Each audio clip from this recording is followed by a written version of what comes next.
right now, the world is literally spinning for me. You know what I mean? Like this is my world right now, and everybody's just a part of it. This is Johnny with TigerBomb MMA, and tonight I'm going over UFC 294, Makhachev versus Volkanovski 2, give you my thoughts and predictions on the whole card, taking place in Abu Dhabi, United Arab Emirates. Short notice bout for Volkanovski, but he does goat shit, so it's really hard to doubt him anymore, really. After the first performance that he had, I think both men showed a little bit better versions of themselves. I was very shocked at really the positives of both men and a little bit of the negatives of one man. In the co-main event, we've got Usman versus Chimaev. Usman moving up to 185 to fight Chimaev on short notice. So I can't believe I'm saying this shit, but I'm starting to respect Kamaru Usman. Overall, really great card. I'm excited to talk about it. 13 total bouts. So I'll get into that. But before I do that, I wanted to give you my thoughts on the previous fight card, which was Yusuf versus Barboza. And boy, howdy. Johnny, go ahead and put a visual representation of what happened to me during this card.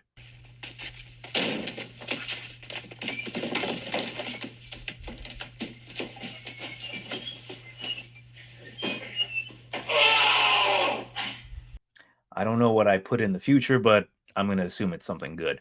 I did not do well this card. I got utterly demolished. So I went like 5 out of 5 and 6, 5 right, 6 wrong. And I'll tell you kind of where I kind of expected to be wrong, and then where I was like, oh shit, that ain't good. Like typically, I allow myself a couple like boneheaded mistakes. I'm like, I don't know, this will happen. I got demolished. But let's get started. It was Emily Ducote versus Ashley Yoder. Yoder was +2 something. Like I thought she had a good chance, but she just didn't seem to be as aggressive. I knew off the bat. I'm like, I'm gonna put a little bit of money on Yoder, but I got to know what I'm getting into right here. And then she wasn't as aggressive. Ducote, there were some moments there where Yoder had some good spots where she actually caught her with a pretty clean head kick. She was landing good knees, but Ducote was just landing the harder shots. Overall, pretty close fight, but clear in the case that it was Ducote's fight. So it was what it was. Chris Gutierrez defeats Alateng Hey Lee. Kind of rinse and repeat of what Casey Kenny did to him. Just kicked the shit out of him from the outside. Haley really was just there to get beat up. Like he couldn't catch Chris Gutierrez, and he made it look real easy. Melissa Dixon versus Irina Alekseeva. It kind of went down almost tit for tat, word for word, the way I expected it, where Alekseeva was going to have a very good first round, and Dixon was going to come from behind if she survived. And in this case, Alekseeva dropped her, which I kind of expected would happen. And then what happened next would have been that Alekseeva gets tired and she gets finished. So Dixon looked good on the feet early. I was like, oh, okay, her hands are looking a lot cleaner. She's got some good pop in her punches. And then she gets dropped. Alekseeva, I have zero, I don't want to say respect for her. That's not the right word, because I do respect anyone who gets in the cage and fights, but it's more of like I have zero want or desire to ever see her fight again. She's not particularly good, but she is fun in the sense that she will bring out a brawl. But she couldn't finish her, and then she continuously get controlled on the ground. Like Melissa Dixon's very good on the ground, regardless of how kind of hittable she is. And I expected her to get the finish eventually, but props to Alekseeva, she survived. And I had, I think, a dumb parlay with Melissa Dixon. I think it was like plus 300 TKO. Didn't come to fruition, but overall, not too bad of a performance for Dixon. She's what, 7-0. There's going to be some hairy spots for her, but if she can defend her chin and get consistent takedowns and top control, she's going to have a pretty good win streak. I can see her potentially going 10-0 before she gets finished. Terrence McKenna defeats Brandon Marate. I stayed away from it. Didn't even have a chance to break it down because it happened the same day I released my video. But McKinney, it's always like round one or bust with him, and he got the knockout here. He landed essentially the finishing sequence against Drew Dober. Had Drew Dober, been an absolute scrub with no chin, he landed the up knee. I don't like betting against dudes I don't know how tough they are, essentially. So Marati, or whatever, he trains out of the New England Cartel, and even that bum Nick Fiore had a pretty decent chin and was pretty tough. So I stayed away from it, but props to anyone who took that money. Pretty easy money, handled him really easy. Tainara Lisboa defeats Oliveira Ravina. All right, so I stayed away from it. I knew Oliveira or Lisboa was going to win right off the bat. I knew that was going to happen, but I stayed away from it because I always get this weird feeling that when it's like a pretty good striker or a prospect from Brazil fights kind of a loser from Brazil, which I think Oliveira is, they tend to fight it really, really close. And that's kind of what happened. And I don't know what it is. It tends to happen with Brazilians and with the Russians too. Like you get a fucking 9-15 Russian against a 12-0 Russian, and it's like, oh shit, what are we watching? That's kind of how I felt with this one. It was pretty back and forth. Oliveira, I think she will get a win in the UFC. She showed to be a little bit more diverse, a little bit more powerful on the feet, and Lisboa kind of showed a little bit more diversity with her ground game. Overall sloppy fight. Darren Elkins defeats TJ Brown. I thought, as many of us did, if TJ Brown comes in here intelligent, he's going to finish Darren Elkins. He did not come in here intelligent.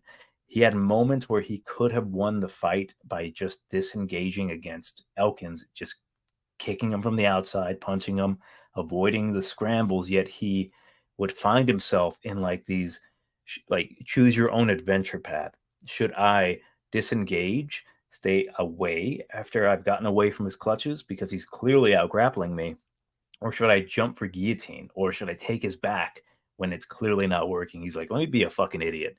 So TJ Brown, it just sucks, man. It sucks. Like, I like Darren Elkins a lot. I'm glad he won. It just sucks that TJ Brown is such a waste of talent because he is talented.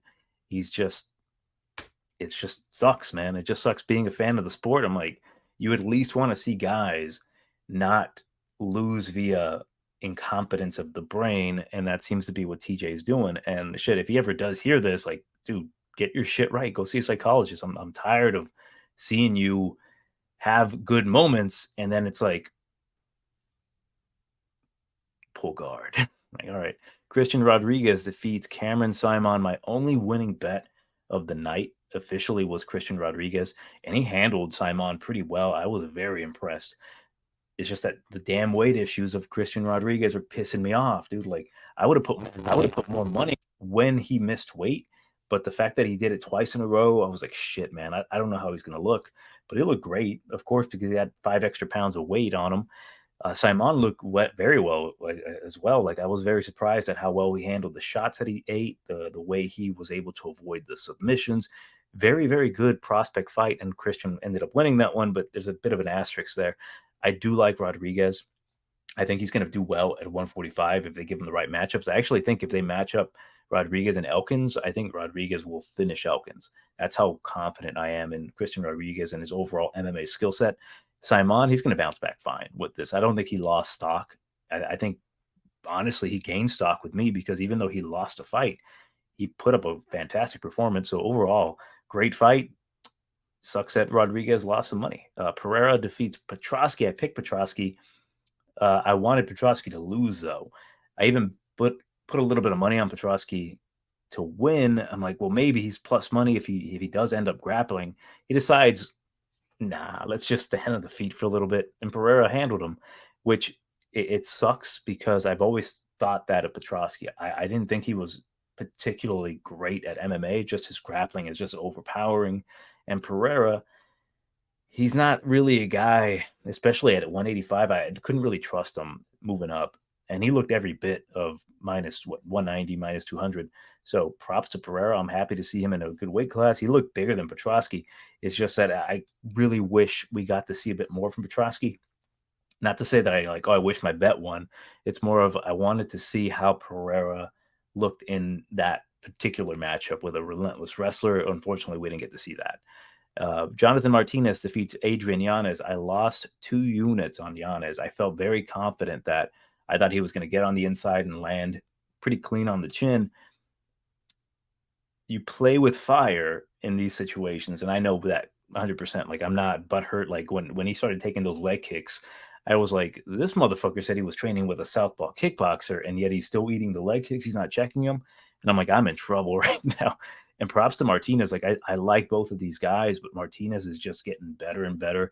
He is definitely avoiding really engaging in any sort of firefight and keeping his distance, using the leg kicks very well. They're not going to work on everybody, but damn, the way they hurt guys early, they learned their lesson. I think Adrian, he's going to have to come back. I don't know how bad his legs are hurt, but he took an ass whooping, or a leg whooping, I suppose.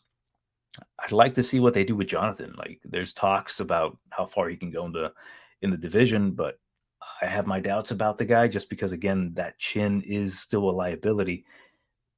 For Yanez, I don't know what they're going to do with him next, though. Like, they're going to have to give him a softball because he is very talented. It's just, I don't know. I think he just needs to round out his kickboxing game as well.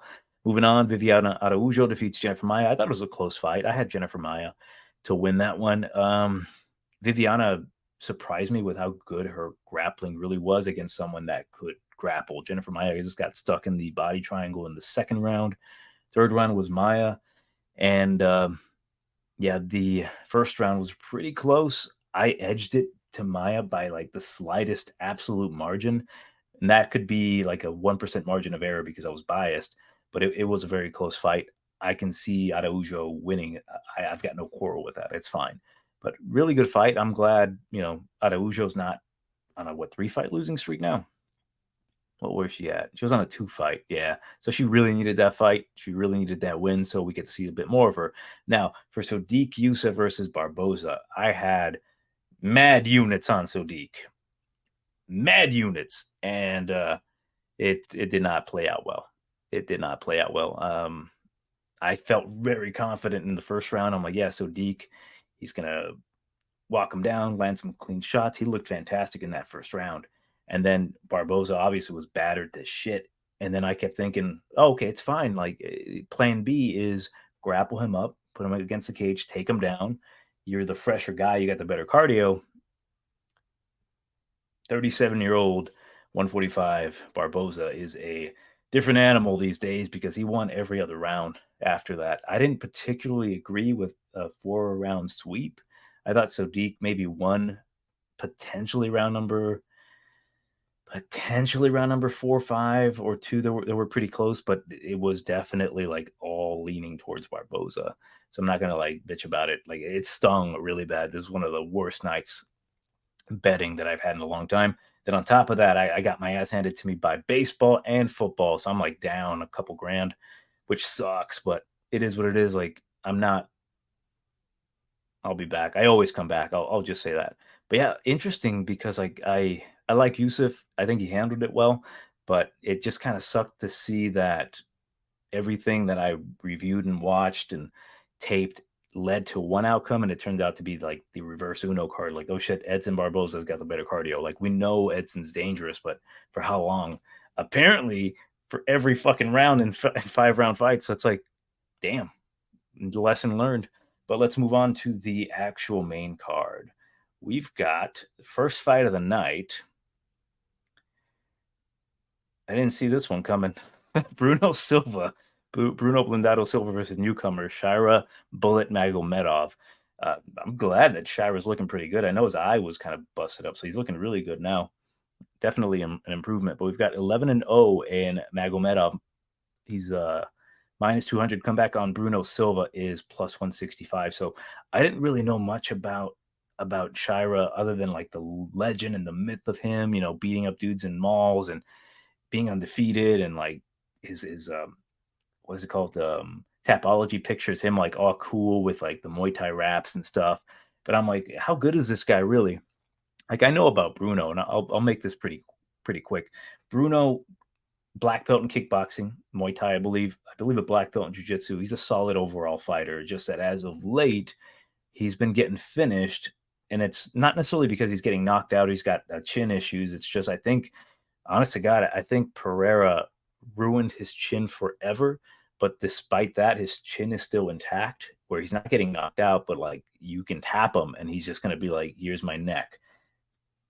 And that's been happening lately. Granted, he's been fighting good competition. It's still like, can we trust him against this undefeated, ultra confident newcomer? And when I say that I was not really impressed with Magomedov, it's more of the sense like maybe I didn't tape what I needed to tape, but I did tape enough of him to get a feel for him. Lots of kicks, primarily low to mid-level kicks. His grappling is like so. I've not really seen him do much with his particular grappling. So I'm not sold on the guy. Definitely not sold on him. So I do think that Bruno can come in here and potentially get a win, mainly by using low leg kicks, attacking the legs early, mixing in takedowns of his own. There's a really good chance here he can win this fight if he puts everything together. I do think there's spots where Magomedov will maybe not look ultra impressive. Like Magomedov does have knockouts. I don't know if he's going to be able to knock out Bruno Silva. It's not like it's impossible. I think a good timed shot to the face can knock out anybody. I don't care how good your chin is. I just see a lot of danger in this fight, especially betting it. Like, obviously, you can go with Shira because it's a 3-round fight. He does have good volume. Let me double check my notes on the guy.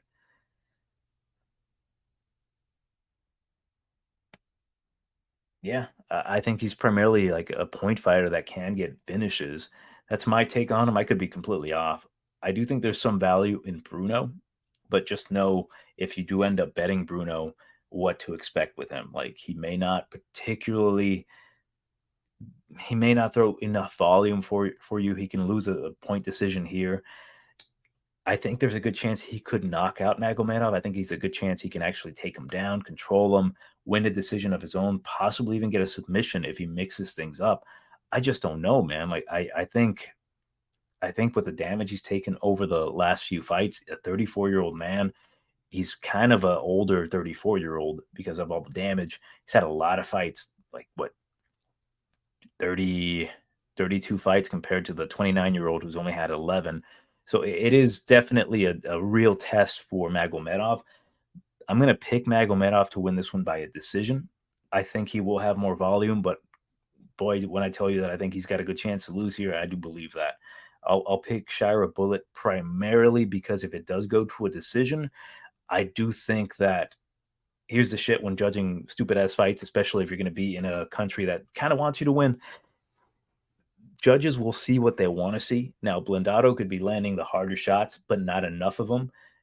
But for me, us Americans, to be like, yeah, he's winning this fight. But Shira's throwing a shit ton of low kicks, kicks to the body, mixing things up. Nothing landing too clean, but the volume's racking up.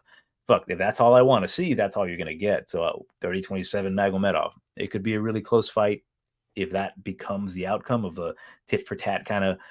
Bruno's on the outside throwing hard shots, lands a couple of them, but Magomedov doubles them up in like pitter patter. He'll win the decision, I think. So I'll move on to the next fight. Surprised this is happening, but we've got the sexy ladies, Jinyu Frey versus Victoria Dudakova. Now we've got Dudakova minus 375. I think that line is stupid. I think it's real stupid. Jinyu Frey plus 290. I get the line, but I get the line, but do you get the fine? You get the fine on both these ladies. I've been a fan of Jinyu Frey for a long time. I think she's a very pretty lady, and especially because she's got like a astrophysicist disease or something. She's got a degree in some shit. So I like a pretty lady with brains. Dudakova, she's 7-0, 24 years old. She is a master of sport. Peep this, in swimming. When I saw master of sport, because the Russians have like master of sport and I guess sambo, combat sambo, hand-to-hand combat, I guess swimming. I guess they might have a master of sport and accounting. I don't fucking know. I just thought that was kind of weird. When I'm taping Dudakova, I'm not overly impressed by her. I think she's incredibly beatable. I thought she was going to lose her last fight against Nunes, but then Nunes busted up her arm. It wasn't a long enough fight for me to say that Nunes was looking good, but I thought she would have looked good had the fight played on. Dudakova, to me, tends to just go for takedowns, go for position. I think she is a purple belt in jiu-jitsu. I don't really recall. I know she holds a belt in jiu-jitsu, and I'm pretty sure it's purple. Jinyu Frey is a brown belt, if I recall. The thing is, I can't trust either ladies here, right? Dudakova, if she gets on top, I think she's good enough to stay on top. If she can get on top. Jinyu Frey, I think she's a very strong girl. She's going to be shorter here by 2 inches. I don't think that's going to be a huge factor. She's fought longer girls It's just that if Jinyu Frey can keep it on the feet, I think she's going to have the harder shots, the better striking. I think she is strong enough to defend takedowns. I just don't know for how long. It's another one of those situations where Jinyu Frey needs to really put a beating on Dudakova to stay maintaining that winning card, right? If Dudakova takes an ass whooping early, then gets on top, they might sway and give it to her. So I don't like this fight betting wise. I would stay away unless you want to take a shot on Jinyu Frey. I do think she's potentially live here. It's just that she is nearly 40 years old, 3-fight losing streak, and I just don't know how much she wants it anymore. I think she is nearing the end of her career. She's 11-9. So 20 people have tried, 9 of them have succeeded. You know what I'm saying? There's a way to beat both ladies. If Jinyu Frey comes in here with a picture-perfect game plan, just avoiding everything Dudakova has to offer, I think she can do it. I'm going to stay away from Frey, though. I'm going to pick Dudakova, but I might end up betting Jinyu Frey just because I don't feel fully convinced that she's going to be able to maintain that cardio, because I think Dudakova will just kind of bum rush. Like, I think you're going to have to hurt her pretty bad to get her off of you, because like she's got that undefeated record she wants to maintain. I just get this odd, disgusting feeling that Dudakova is just going to kind of bum rush her, hold her up, eventually take her down. But Jinyu Frey is going to look pretty damn good early. That's my biggest concern. Like, I know Jinyu Frey can look good. I just worry so damn much about saying she's going to win this fight. Like, I don't feel confident enough to say she's going to win. I think Dudakova, despite me not thinking she's much special, like on the feet, on the ground, I think she is just strong enough and determined enough. And I think that's sometimes enough to get a win. Like, just get her down, hold her down, and you'll win a very terrible fight. So I'll go with Dudakova to do just that. Very pretty ladies, though. I'm excited to see how they come out, especially in Abu Dhabi, if you know what I mean. Were they going to be fully covered? I don't know. Moving on. Pretty good fight here. We've got Nathaniel the Prospect Wood versus Hillman Muhammad Naimov. I was like, why is Nathaniel Wood? He's like minus 310 against Naimov, who's plus 250. And then I kind of had to rewatch tape. Like, I know how good Nathaniel Wood is, but I'm like, why is he consistently getting these like really high price tags when I don't really fully feel like he's deserved of those high price tags, especially as he's getting more and more, I don't want to say ranked competition, but slightly more difficult competition at 145. At 135, like, I know he had his issues back there, but like, why is he minus 350? Or I'm sorry, minus 310? Then I like watched tape on him again. I'm like, oh, of course, because he's fucking fast. He's super fast at 145. Naimov, I've not been impressed by him. I know he just got a win over Jamie Malarkey, but even in that fight, he was not looking good. I think he got a kind of a Hail Mary / Jamie Malarkey put his chin out there to get knockout. I've gone back, watched tape on Naimov, and I've not particularly been impressed. I think he is a serviceable kickboxer, decent enough takedown defense, but I think he can get clipped. I think he can get out volumed, especially, funny enough, by a smaller guy here. Nathaniel Wood, with his boxing, he's going to have the boxing advantage right off the bat. He mixes things up very well. He's got the good jiu-jitsu. The thing is that I think Naimov is going to be significantly stronger than Nathaniel Wood. I just don't know if Naimov is going to be smart enough to try to mix in some takedowns. I think that would be smart for him to do, despite him being more of a striker. Let's see. Yeah, Naimov, I do think he has power. We saw that Nathaniel Wood can get cracked and dropped and nearly finished, but I think his recovery is better at 145. But realistically, from what I saw, and I'm not going to bet Nathaniel Wood, I'm going to pick him to win a decision, but I think what Nathaniel Wood's going to do in this fight, it's going to be a stand-up fight, right? Definitely. I don't see Nathaniel Wood taking it to the ground, not even bothering. I think he's going to be the much faster guy here. He's going to out-volume Naimov, throw hard low kicks. Oh, man. When I saw against Feely, I think in the second round, Nathaniel Wood threw a 1-1-2. It didn't land, but the absolute speed of it was like, God damn, that was fast. And I've been working on like my reflexes in my boxing recently, so I understand how fast you have to be to throw that. And I'm like, damn, this guy threw it really fast. So if he comes in close to Naimov, I think he can put him away. But I see him essentially just battering him, chipping away at him little by little, eventually landing the harder shots. He just has to avoid getting cracked by Naimov, because Naimov can hurt him. He can finish him. But if we're going the more technical fighter here, I think it's Nathaniel Wood, especially adding that speed advantage. And it's crazy. Like Nathaniel Wood, his hand speed is ridiculously good. And now at 145, it's going to make him look like the Flash in there. So I'm going to pick Nathaniel Wood to either knock him out along the way, like round number 2 or 3, or just cruise to a pretty dominant decision. Nothing like, oh my God, he's whipping his ass, but like very clear cut. They're not going to take this away from him decision. You know what I'm saying? Like the joke is, I think it was a best, shit. Why am I saying Andrew Levy? Daniel Levy's like, no man named Muhammad's going to lose in Abu Dhabi. I'm like, you're going to have to work for it. So I'll go with Nathaniel Wood to win this one by decision, hopefully a knockout along the way. All right, next bout, we've got Anshul Jubli, the King of Lions, versus Money Mike Breeden. Fucking hell. Let me take a swig of Gatorade, because like I saw the odds on Jubli.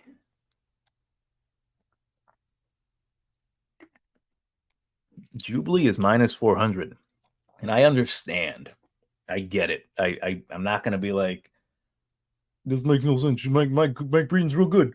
Mike Breeden, what did I write about Mike Breeden? Because I don't want to misinterpret what I thought and what I wrote down.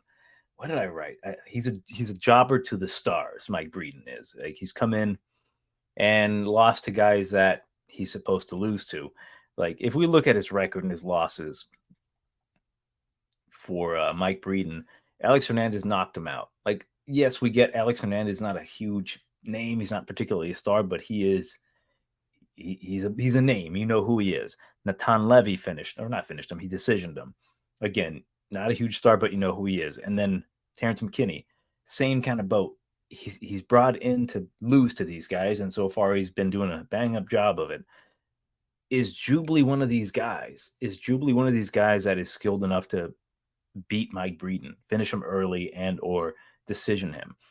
And I'm not sure, especially at minus 400. Now, there are some good things about Jubli. You know, he's undefeated. He fights like an undefeated fighter, like zero fear, zero issues, like doing idiotic things. And sometimes that is a good thing, like putting yourself out there potentially to get knocked out, but to land a hard shot.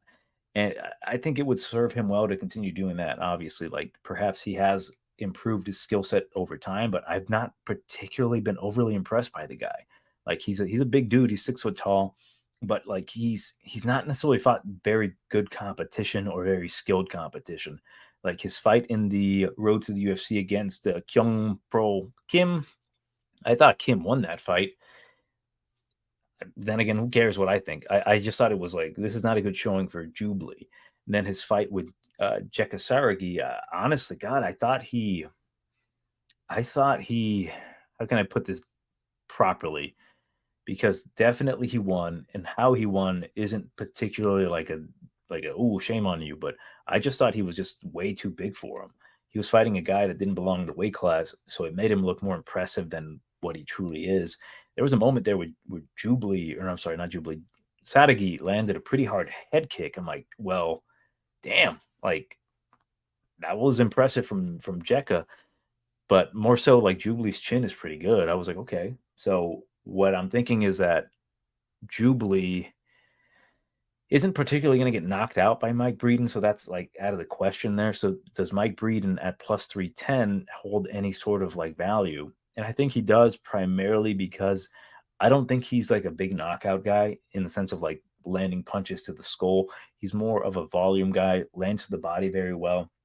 I think he's a pretty solid fighter. Okay, he's 10-6, but I think he's better than his record, right? I don't know if he's a guy who's going to stand in the UFC or stay in the UFC for a long time, but I do think he's capable of winning a fight in the UFC. And he's fighting at this point the lowest level competition he's fought in the UFC to date in Anshul Jubli, undefeated guy from India. I don't really respect the MMA scene out of India. I just don't see it, right? Jubli does tend to gas out if you push him hard enough. Mike Breeden does attack the body pretty well. And honest to God, I've picked Mike Breeden to win certain fights, except for, I believe, No, I picked him to beat Natan Levy, I believe. And he did a pretty damn good job against Natan Levy, a guy who doesn't really have the biggest knockout power. He attacked the body well. He pressured him. That's what I do like about Mike Breeden. He will pressure. I think if Jubli knocks out Breeden, it's just we're not going to know how bad or good Jubli is. And I think it is going to go to potentially a decision or a finish coming by the way of Breeden getting a third round TKO body shots or maybe a submission on Jubli. Like Jubilee's, I don't know, man. He hasn't fought in some time. I don't think he deserves to be a minus 400 favorite, even against Mike Breeden. So I do think this should be aligned a little bit closer, maybe a 2-1 favorite instead of a 4-1 favorite. For that reason, and because I do believe that Mike Breeden has a chance here, I'm going to pick Mike Breeden to win this one by a decision. I think he's got the capability of potentially getting it to the ground. He just has to tire out Jubli, right? I think because of that inexperience that Jubli has and that mentality of like, I'm an undefeated fighter, nothing can hurt me. When he starts getting kicked and punched to the body by Breeden, if Breeden is still conscious, I think he's not going to like that. And we get to see how good Jubli is, right? And he could come out here look like minus 400 against Mike Breeden. I just don't fully expect that. Not to say that he can come out here, look bad, and still not win. I think he's still got a chance to win against Mike. I just think if Mike performs the way he should, he can make this a pretty easy fight and a pretty easy win for him. So I'll go with Mike Breeden by decision. Stupid ass prediction from me, I know, but I just don't see it there from Jubli. And what's crazy is the unknown from him. He's been away for a bit. He's got a little bit more money in his pocket from the UFC, so maybe he has gotten better because he does have good qualities. It's just I just don't see the skill quite there yet.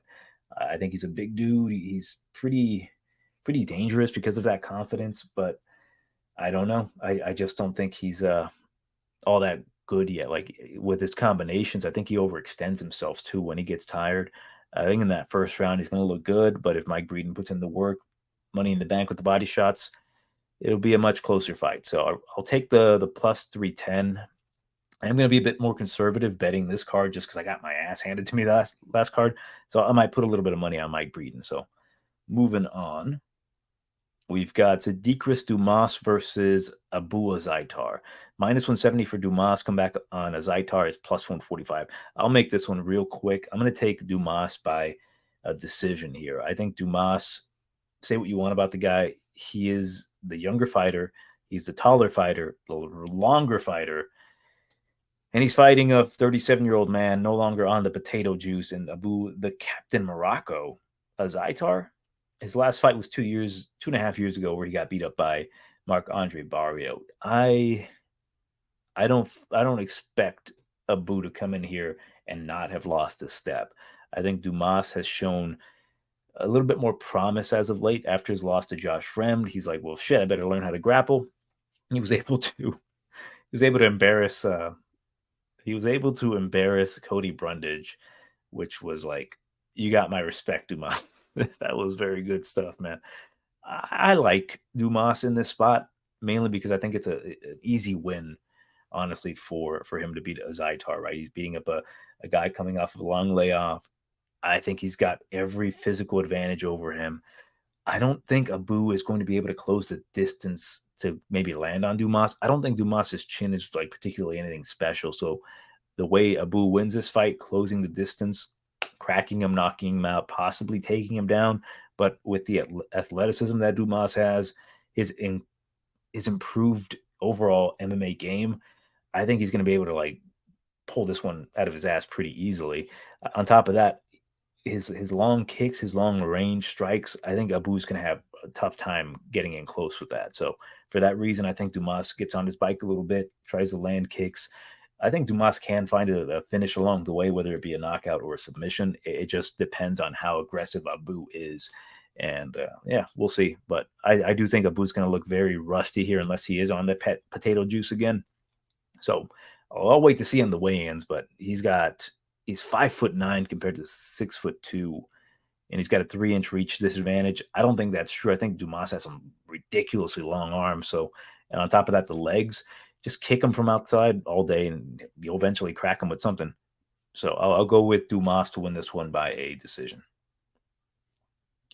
All right, next bout, bantamweight. We've got the Snow Leopard, Javid Basharat versus La Mangosta, Victor Henry. So the Mongoose versus the Snow Leopard. We got another heavy favorite here, minus 425 compared to Victor Henry at plus 325. And to me, this seems like the definition of a like taking the dog just because, right? Like you just take the dog because of the odds, because I think it's going to be a lot closer than the odds indicate. I think this is heavily juiced for Basharat. And again, it's understandable. He's undefeated, but he's fighting a very good fighter.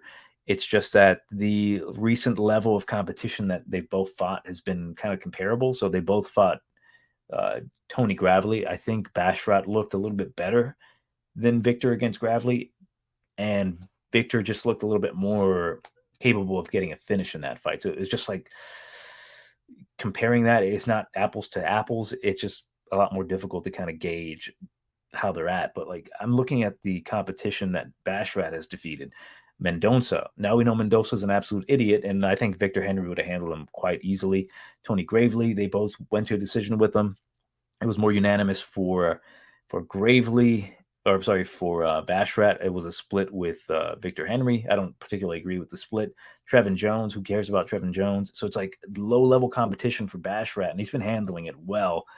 It's just that there's moments in fights where he kind of is defensively irresponsible. That's the best way I can put it. I think he's got good volume. I think he's good on the ground. He trains with Jake Shields, so I know his jiu-jitsu is either getting better or where it needs to be to not necessarily get handled on the mat. I just think that he is a little too reckless with his defense, and I understand it. Like he's got the reflexes to have his hands down, move out of the way, but Victor Henry throws a lot of volume. I like a lot of what Victor Henry does, but again, with Victor, he's 36 years old, and I do think that his best years are behind him. I still think he's capable of winning fights in the UFC, and I think he's capable of winning this fight. It's just that if Victor Henry was 29, I think Victor Henry would have more than likely been the favorite here. But then again, that requires him to come into the UFC earlier and all that, and some of these fights may not have happened. But there's ways to beat Victor Henry. There's who was it? Craig Jones recently said that catch wrestling isn't real, and that's what Victor Henry is kind of a special at. It's catch wrestling. He's trained by Josh Barnett. The guy's a solid fighter. He's a great scrambler. The issue is that if Javid Basharat is who we think he is who people say he is, I think he'll try to mix in some takedowns here. Not to say that he's going to have a whole ton of success holding Victor down, but getting those takedowns. And if it becomes a really close striking battle, I think that's going to lead him to like an even clear-cut decision. Again, where are we at here? Are they going to really give it to the American? I don't fully believe that. I think Victor needs to completely put on a vicious pace and be nonstop action for him to be able to get this win. Now, there's a chance that Victor Henry could even possibly knock out Javid Basharat if he timed something well. It just, how long is Javid going to continue to be a little bit reckless with his defense? And it's not like he's getting caught with big shots. His chin seems to be handling well. I think even Gravely caught him with a pretty good shot. But when is that going to be the issue where he gets cracked with something he doesn't see coming, and then he's going to be on wobbly legs? So like at minus 425, I don't feel comfortable with maybe Victor Henry just kind of being herky-jerky, throws a head kick that he doesn't see coming, and he gets kind of rocked. I'm gonna still pick Basharat to win this one by a decision. I think it's going to be a very good fight. I think we get to see how good Basharat is, and it would be very wise of him to get him to the ground, just mix in takedowns. I think he's got some good grappling, surprisingly, and I think although Victor Henry's grappling is very good, Gravely was able to take him down. Shit.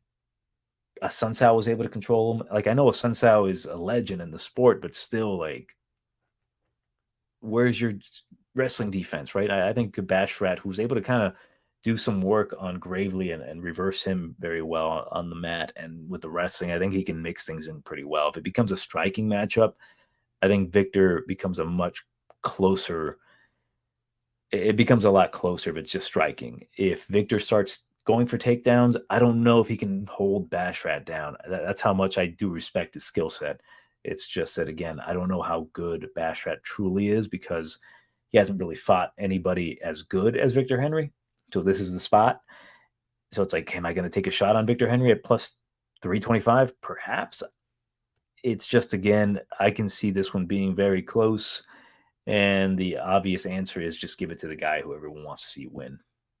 So we'll see. We'll see if throughout the night the judges' calls are accurate, meaning that they're not just being lazy and giving it to whoever the crowd wants to win. Then maybe at this point I'd be like, let's give a shot to Victor Henry, because like he's pulled it off before where he was a pretty significant dog and he beat a guy that no one thought he could beat, and that would have been in Raoni Barcelos. So I'll go with Basharat for the time being. This is a pick, just straight pick. I'm not going to bet on Basharat. That those odds to me are not justified.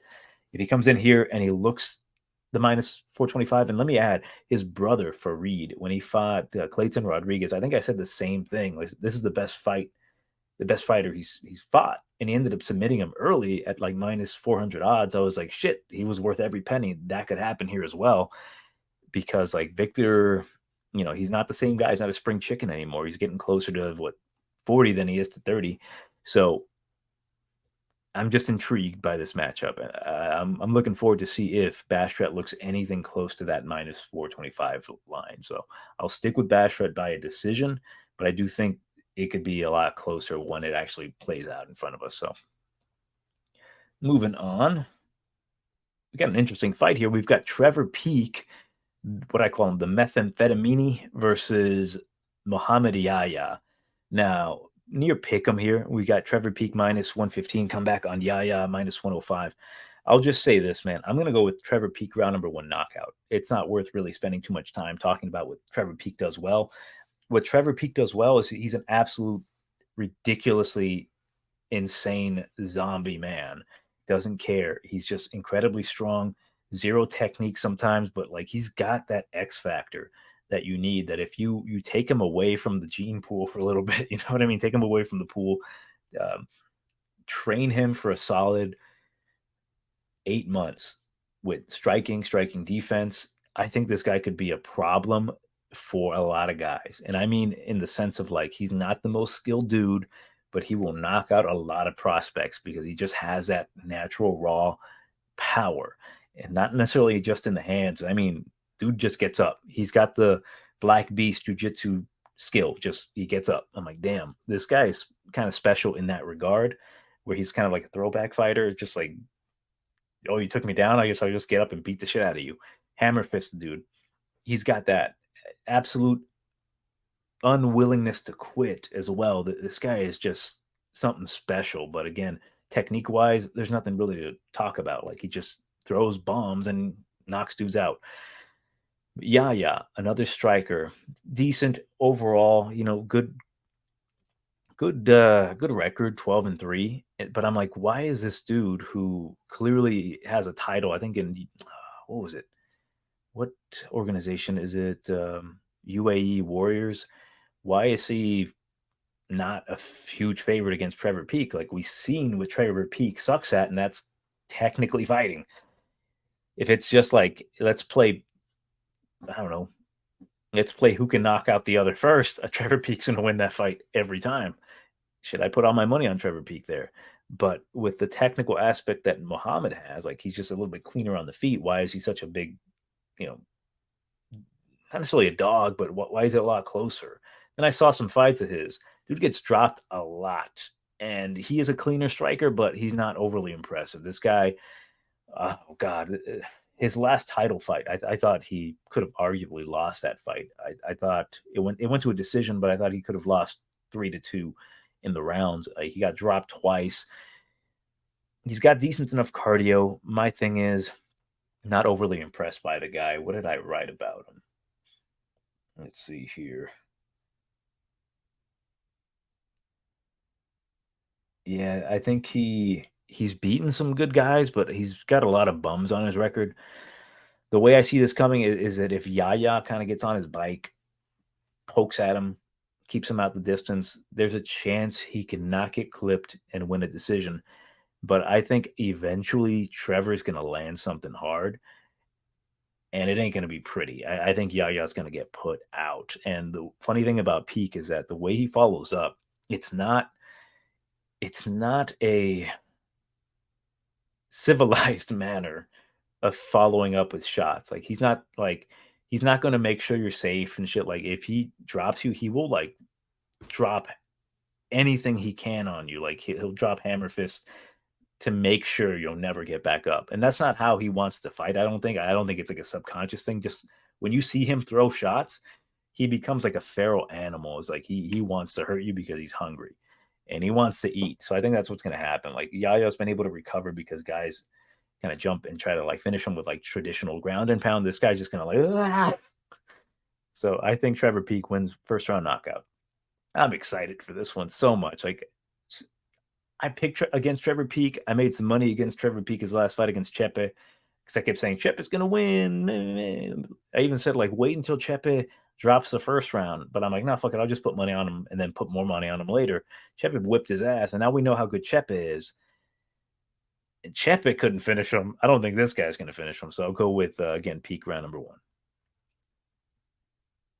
Next fight, we've got the prelim main event, Tim Elliott versus Muhammad Mokaev, the Punisher versus Awkward MMA over here.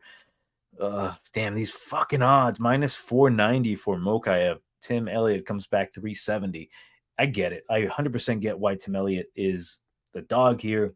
He hasn't looked overly impressive, but he does have a win over Tajir and Bekov. It's not, again, we get it, right? Tajir is a solid wrestler. Mokaev also a wrestler, kind of similar. I think Tajir is technically better than Mokaev, but it doesn't particularly matter to me who Tim Elliott has beaten. Different matchup here. He's got a younger guy, very, very hungry guy, different body types as well. Plus 370 on Tim Elliott is so tempting, but it's still Tim Elliott, man. Like he's not with the same camp anymore. He's got those issues outside of the cage. My issue with Tim is that he seems like I don't know, man. Like you ever go to the fridge sometimes and you see something that you shouldn't eat, like a cupcake, and you're like, oh, I shouldn't eat that cupcake. It's going to be bad for me. It's going to ruin my diet. But then you end up eating it, and then you feel like absolute shit. I feel like that's what it's going to feel like betting Tim Elliott, because you remember how he beat Tajiro and Bekov, right? Like, oh man, he dropped him. He was getting takedowns on him. It ain't going to be the same fight. I think that was Tim Elliott at his absolute best, where everything was going well for him. You know, he had a happy wife, he had a best friend, he had a coach that wasn't potentially going to jail. One of his training partners was still straight. So I think things have to go very well for Tim Elliott for him to win against Mokaev. And I'll say this, I'll be the first one. Mokaev is now worth fucking minus 500. The issue is, I think Mokaev is just skilled enough to do the bare minimum to beat Tim Elliott. There's going to be some good scrambles, but I think Mokaev's going to be stronger. I don't think his striking's anything to write home about. It's even his knee. Fiallo kind of busted up his knee, so we really have no idea how good his knee really is. It's just the fact that he refused to quit and he got the finish. I was like, damn, okay, I got to respect this kid a little bit more. Like, I know a loss is coming, and it could be Tim Elliott, right? It could be Tim Elliott. Maybe things have gone well for him. I just don't truly believe he's going to have that phenomenal of a performance to be able to completely stymie Mokaev. Like, if he gets him down, I think Mokaev's going to be able to get back up. I think he's going to be able to scramble with him. And if it comes out where Tim Elliott just dominates him on the mat or does enough to win the fight, then props to anyone who took that money. Like, commend you. But for me, I'm going to pick Mokaev by decision. I think he is, as time progresses, going to be filling up those holes that he needs to. His striking is going to be a little bit cleaner. And Tim Elliott, 36 years old, my biggest issue with him is that his cardio will eventually slow down. And I think if Mokaev really wants a finish, he'll find a way to get it, because you see how skilled he is getting like last second submissions on dudes. Like, he's getting last second submissions on good guys, not necessarily Malcolm Gordon, but we seen how good Rafael Fiallo is, when he defeated Barrez. Funny enough, Barrez, I guess he got his head bashed in with a medal. I think he was at like a grappling tournament and someone swung a medal at him and busted up his face. Well, we might not see him for a while. But I'm like, damn, we'll see how Mokaev looks here. But I think even if it's a close fight again, judges will probably already have it for Mokaev. So I'll go Mokaev to win this one by decision. All right, moving on. Said Nurmagomedov versus Muin Gafarov. Minus 205 for Magomedov. Comeback on Gafarov is plus 165. Well, let's take a look at my notes. I'll try to get through this one really quick because I think, I don't know why this is on the main card. I think because we've got a Nurmagomedov, it's like they're trying to trick the crowd, like, oh, that's one of the guys. That's one of our guys. It's not one of your guys. He's a different Nurmagomedov. He's a spinny boy. He's a ballerina kind. And that being said, I think Said's a fantastic fighter. He's 17-3. He just happened to lose a very close fight, his last fight against Jonathan Martinez. Realistically, you can score it for either guy. I thought that Said won that fight, but whatever. Each man had good moments, but I honestly valued more of what Nurmagomedov did. Like, he had more fight finishing opportunities than Jonathan Martinez, but Martinez did land more strikes and more or less controlled him for a long period of time against the cage, which was like, damn, excuse me. I was like, I can't complain if it doesn't go the way of Nurmagomedov, which I had a bet on. As for Muin Gafarov, like, he came into the UFC, he fought in the Contender Series. I've not been impressed by him as a complete high-level fighter. When it comes to like low-level fighter, I think he's fantastic for bantamweight. Like, he throws everything with power. The dude throws spinning back kicks. Like, the guy is just a ball of energy and mass power, and he just is trying to get you out of there. He can wrestle. He's a solid competitor. My issue with the guy is he will slow down, and he's sloppy as fuck. Is that what I wrote down? Because I had a stupid joke. Maybe there's another guy that's sloppy as fuck. No. If it comes, it comes. But yeah, he gets very, very wild in the cage. We saw with Castaneda, a lot of people counted out Castaneda. Like, people continue to count him out. I think Castaneda is a very good fighter, but he ain't no Said Nurmagomedov when it comes to how good of a striker he is. So the way you can beat Nurmagomedov is by essentially breaking him down to the point where he just cannot be as dynamic or just spectacularly offensive. Where the fact is, like, if you try to take him down, he will jump for a guillotine. He will try to get a front choke. Fantastic guillotine, fantastic front chokes. He can spin. His dexterity with his legs are incredible, right? Dude throws ridiculously good combinations with his legs. He's primarily a kicker. Fantastic lateral movement. I think it's going to be a very clear-cut, easy win for Nurmagomedov unless Gafarov fights intelligently. And I don't know if I can truly expect that from him, because to this date, I don't think I've ever seen him fight intelligently. Like, he will go after you, put pressure on you. He will try to get takedowns. But the thing is that when I mean fight intelligently, it's like you got to mix everything up. Don't be afraid to strike with Said. Like, attack the legs, push him against the cage. Just don't throw everything into every single shot. I just don't know if Gafarov is capable of doing so. I think if he gets hit with a clean jab, which he will get hit with a lot of clean punches, I don't know how many he's going to be able to take. I know he got dropped by Castaneda with like a sneaky head kick. So I do foresee that being a possibility for Nurmagomedov to get him out of there with a head kick. But even then, I think Nurmagomedov can get him out of there with a clean 1-2. It's just depending on how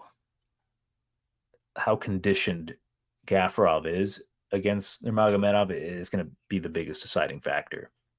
And because we kind of seen the blueprint on how to stop any really devastating momentum from Nurmagomedov, just kind of hold him against the cage, slow him down, don't give him space, and I think you can win a fight.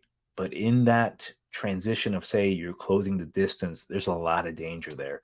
And I just don't think Gafarov's going to be able to withstand that. Like, if he shoots in for a takedown, there's going to be a possibility for for a choke, or if he gets dropped, I think Nurmagomedov can take the back. Like, he's very skilled. He's just not got the, I think, cardio or really the overall endurance to maintain that kind of pace. So if Nurmagomedov could keep a pace like that, where he's relentless and he's dangerous every single point in time, he might be contending for a champion where he will probably lose in the later rounds. But right now, against Gafarov, I'm going to pick Nurmagomedov to win this one by decision. I've been picking a lot of decisions, man. The main reason is that Gafarov, in this case, he's never been finished before. He's pretty damn tough. Man. It does concern me that his gas tank, a good spinning back kick to the body from Nurmagomedov, I think he'll take a knee. I'm going to give Gafarov the benefit of the doubt that he's going to persevere and make it to the end of the bell. So I'll go with Nurmagomedov by decision. Next bout, Ikram Aliskerov versus Warlley Alves, minus 400 for the Russian. Of course, he is. Alves plus 320. Now, Alves moving up from 171 to 185. Kind of a short notice bout. Supposed to be the French one. What the hell's his name? The French Russian sniper. Something sniper. Whatever. Doesn't matter. You know who he is. And now we got Warlley Alves. I'm going to go with Aliskerov round number 2 submission. Now, Warlley, great kickboxer.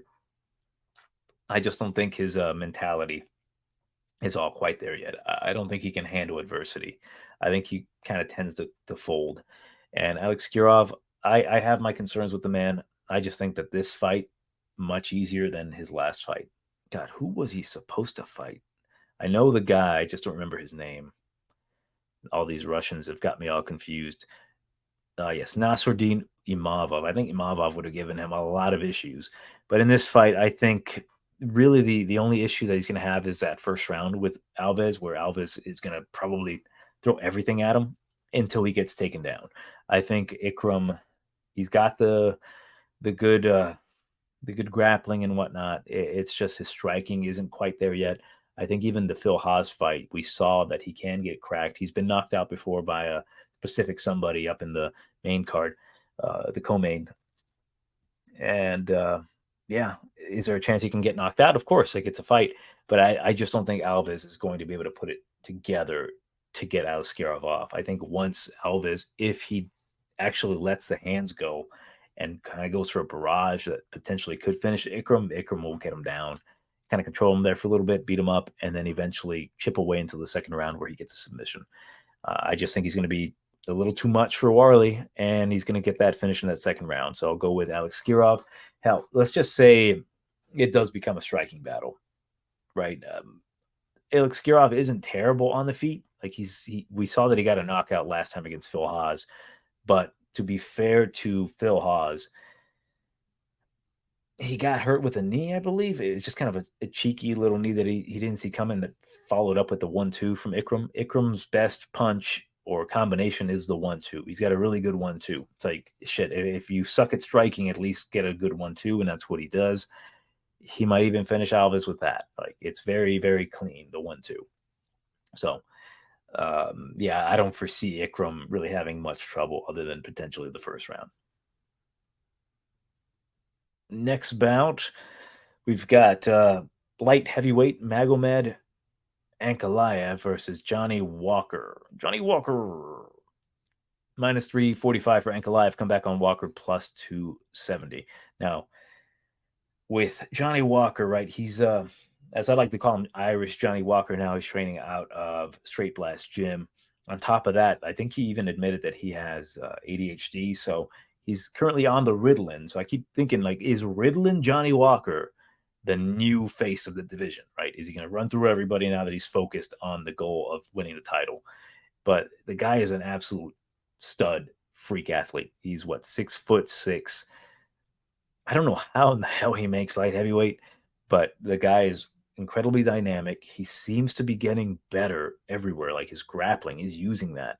He's keeping distance. He's not going full, heat hard, if you will, against his opponents anymore, which leads me to think, like, well, this Ritalin is calming him down, so the opportunities for him to be throwing these crazy techniques maybe are going to be minimized. And he's been a lot more patient as of late. Like we saw in his fight with Anthony Smith, he really didn't push a huge pace. He didn't try to get him out of there. He just was content winning a fight. And now he's on a 3-fight winning streak when at one point he was potentially going to get cut from the UFC. My biggest issue is, like with many people, is his chin. Like, I don't particularly think he's able to take a clean punch. I think his biggest issues in the past were that he kind of gets a little too wild and he takes super flush punches, but now that he's a little bit more reserved, I think he's going to be able to maintain distance well enough to be able to eat punches a lot, I guess, better. Magomed, on the other hand, like, I know there's a bit of like, this motherfucker had his chance to be champion. He kind of let it slip through his fingers. He went to a draw with Jan Blachowicz, had his legs busted up. There's a chance he could have lost that fight via TKO. I honestly think that the draw was accurate. Not necessarily that's how I judged it. I gave it to Ankalaev by like the smallest margin. It's just how you score that round. I think it was the third where his legs were completely busted up. Like he got his legs beat up pretty bad, but he ended up getting a takedown, got on top. It is what it is, though. But in these situations where it's like, well, I was nearly the champion, how hungry is he going to come out here? How improved is he going to be? To me, I think he lost that fight because he chose not to grapple. I think his pride lost him that fight and lost him the championship, because he should be defending this title. It should be his multiple defense if he hadn't lost it already against who would he have fought? Glover dropped it, Jiri dropped it, Jamal Hill. He probably would have fought Jamal Hill. That would have been interesting.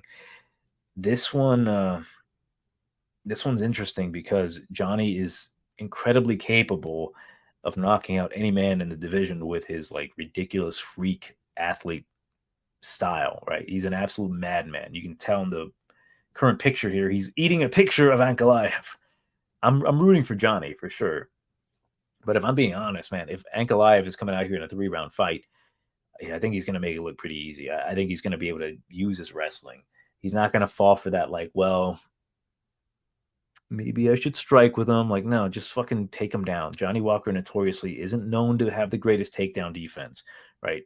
And on top of that, and I hate to say it too, because I do like Johnny, he's not necessarily beaten the best competition. Ian Cutelaba, Paul Craig, for God's sakes. Well, I guess technically Paul Craig does have a win over Magomedov, but still MMA math. And then Anthony Smith.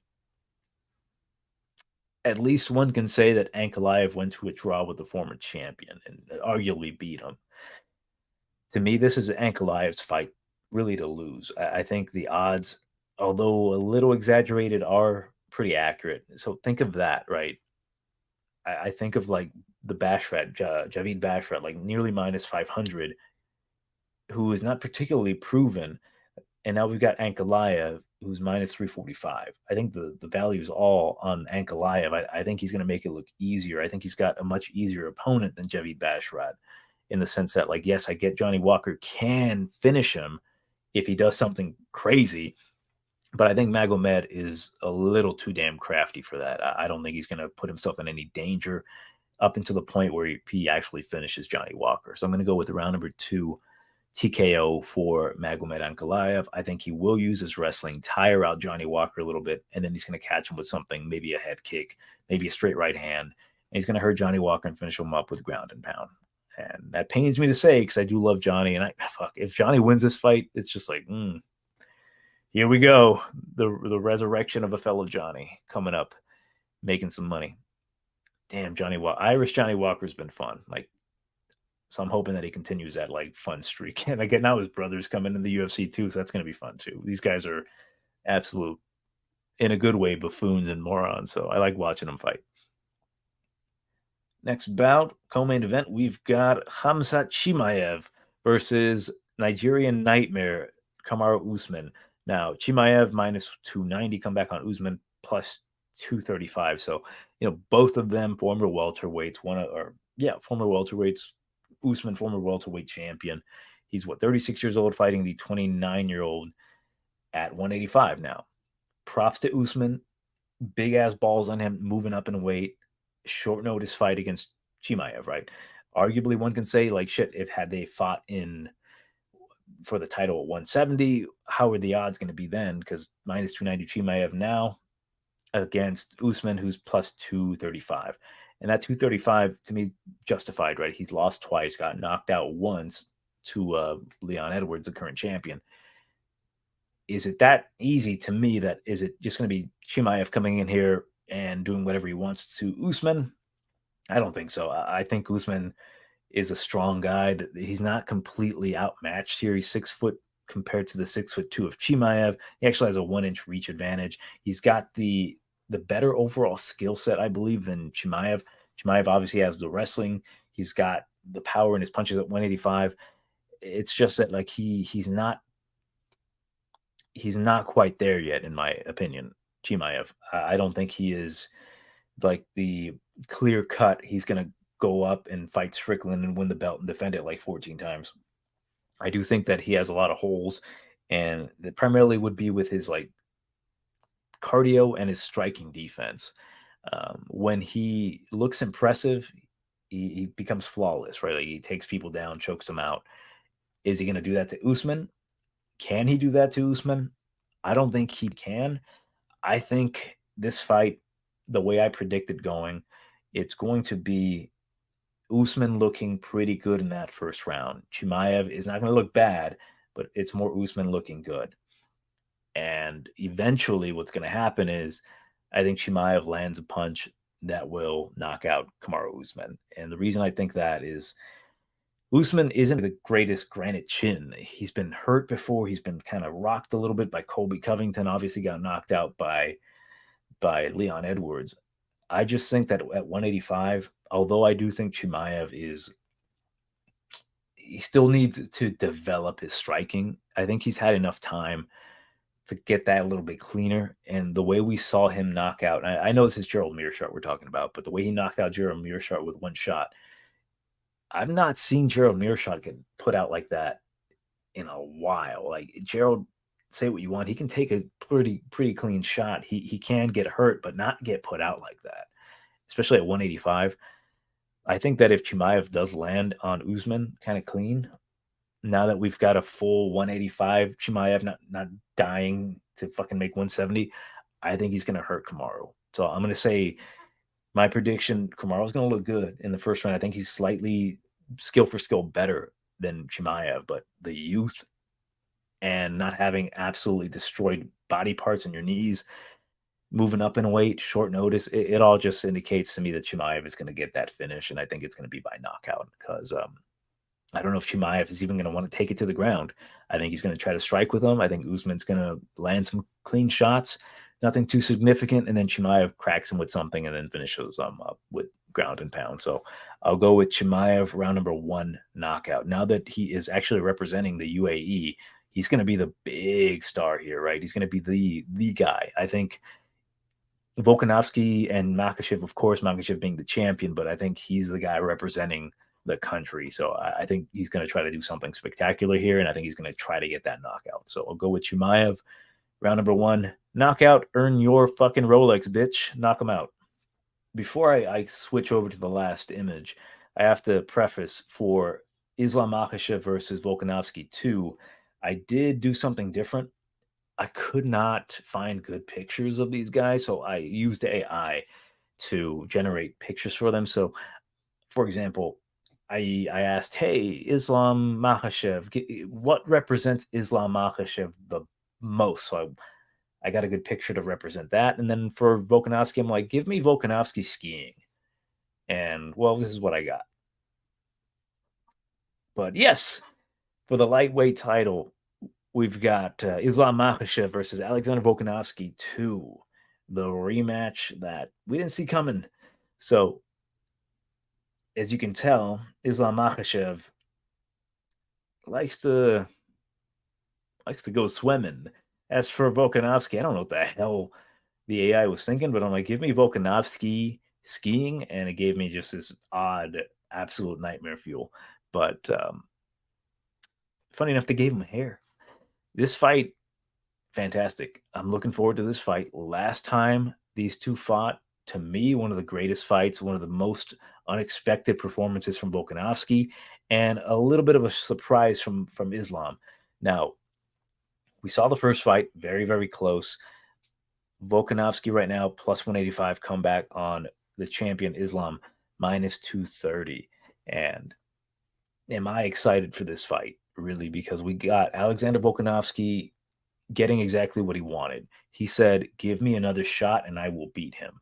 And it's hard to deny that kind of confidence for Volkanovski. Like he's been training with Craig Jones with his jiu-jitsu.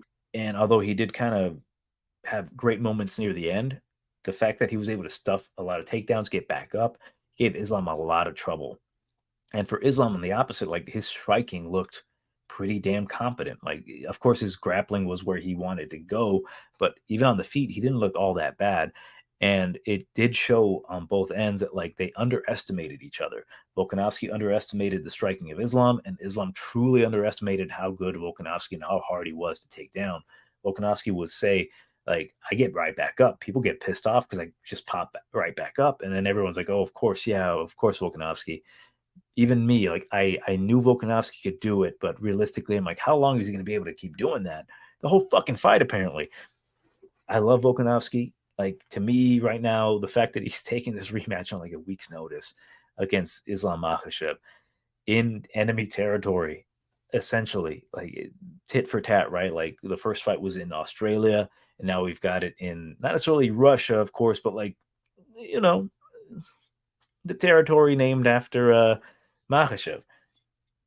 I love this fight. I'm super excited to see how this plays out because there is a lot that can happen here. Islam can decide to strike a little bit more, uses length to just keep distance and then shoot in for takedowns. Or shit, even Volkanovski can just be like, fuck it, I'll take you down. Like, I want to get you tired because Islam did get tired later in those rounds, and Volkanovski just was like, no, we're not finished here, bitch.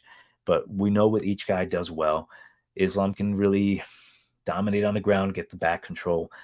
Alexander and Craig Jones have been discussing, like, we're going to make sure that doesn't happen again. Volkanovski, you know, he did kind of get dropped in that fight. Islam kind of cracked him. So I am interested to see what we're going to see differently here. Who's going to implement a better game plan? For damn sure, we know Volkanovski is going to come in here as a better conditioned athlete. Islam, I think he cuts a lot of weight. And I don't know if he's going to have an IV bag this time. It's just, to me, I cannot go against Volkanovski. Like, I'll tell you this right now. I don't fucking care anymore. When it comes to this fight, like, I'm going to bet Volkanovski. I don't care if I lose the money. This is what I do quite often. And I make a couple bad mistakes here and then, but this to me is going to be a pride bet on Volkanovski. I believe he can get the job done. I am sick of doubting the man. I keep doubting him every other time, right? I doubted him early in his career. I didn't doubt him his last fight. I knew he was going to beat the shit out of Pantera, and boy, howdy, was I excited about that. But to me, like, Islam Makhachev, if the fight's not going the way he wants it to, he's going to not look great, essentially, right? Like, you can kind of see the panic in his eyes, like shooting desperate shots. Like, he kind of held on to him for dear life. And Volkanovski was just like, let's fucking go. What's going on? I think Volkanovski is going to be a little bit more disciplined in this fight. He's going to respect the striking. And I don't think he's going to worry too much about being able to get taken down because he knows he can get back up. And at that point, if he can get on top of Islam, like, not necessarily just try to get up and disengage, but maybe get Islam on his back, land some ground and pound. I think eventually the cleaner shots from Volkanovski are going to do some damage to Makhachev. My biggest concern is that we see a clear-cut Volkanovski win, maybe a decision win, goes to the scorecards, and we know what happens then, where it's like kind of like the Izzy versus Strickland fight, where you know Strickland won that fight, but there's still that weird like feeling in your stomach of like, oh fuck, are they gonna see something that we didn't see? Because that's the funny thing about judging. Like, as long as you can justify it, then it's fine. I worry about a lot of shit getting justified for Islam. Not to say that he can't win this fight. We know how he's going to try to win this fight. And I'm not saying that Islam has no chance here. Of course, like, he's the favorite. shit, I don't even see a world where him knocking out Volkanovski is like this like mad crazy shit. I just think that Volkanovski, it's his time now. I think it's been eating at him that he lost that fight. And Islam is kind of like, well, fuck. I know he accepted this fight as well, and props to both men, but I think it's Volkanovski's time to show that he is pound for pound number one. And that's what I'm hoping happens. That's what I'm going to bet. That's what I'm going to pick. Volkanovski, I'm going round number 4 TKO. I think it's going to be very, very similar to the first fight, but this time Volkanovski is going to push a harder pace on Islam, making him grapple more, get tired more, knowing that he's not going to get submitted, that he's not going to lose this fight if he gets his back taken once. Like, he's going to be fine. Just make him extend himself and then find those shots in the later rounds. Just do not give up your back consecutive rounds. And I think he's going to learn that. I think he's going to realize, hey, I'm prepared now. And he's got a great jiu-jitsu coach in Craig Jones. And I keep bringing him up, but I'm fully on that Craig Jones train. Seeing how he transformed Volkanovski into a fantastic wrestler in his last fight where he took down Pantera. And Pantera was pretty damn hard to take down by an actual collegiate wrestler. And Josh Emmett, he was whipping his ass. And I was like, this is the new version of Volkanovski, in my eyes, probably the greatest fighter, pound for pound. Like, say what you want about John Jones, but if Volkanovski was a little bit bigger, and I'm saying, like, if Volkanovski was 5'9", he'd try to fight John Jones for that belt. So I respect the shit out of Volkanovski taking this fight again. Very short notice. I'm picking him to win round number 4 TKO. Yeah, those are my predictions for this entire card. Let me know what you think on the comments. Do the YouTube shit, like, share, whatever. Johnny from TigerBomb MMA. I'm curious to see what the next fight card is after this, because I put all my attention on Makhachev versus Volkanovski that I don't even know what the next schedule is. So just a moment, I will find out, because I need to make some money. Oh shit! It's Almeida versus Lewis. We're going back to Brazil. We haven't been to Brazil since Kevin Lee was still a lightweight. I was gonna say since Kevin Lee was still in the UFC, but then he came back and he got knocked out in like a minute. But yeah, we've got Almeida versus Lewis. I'm excited for that one. If Trevor Peek wins this fight, then that's a good sign that Almeida's going to get his ass whooped by the Black Beast. So I'm excited for that one. Be sure to tune in for that. But yeah, again, Johnny TigerBomb MMA. I'll see you next time. Right now, the world is literally spinning for me. You know what I mean? Like, this is my world right now, and everybody's just a part of it.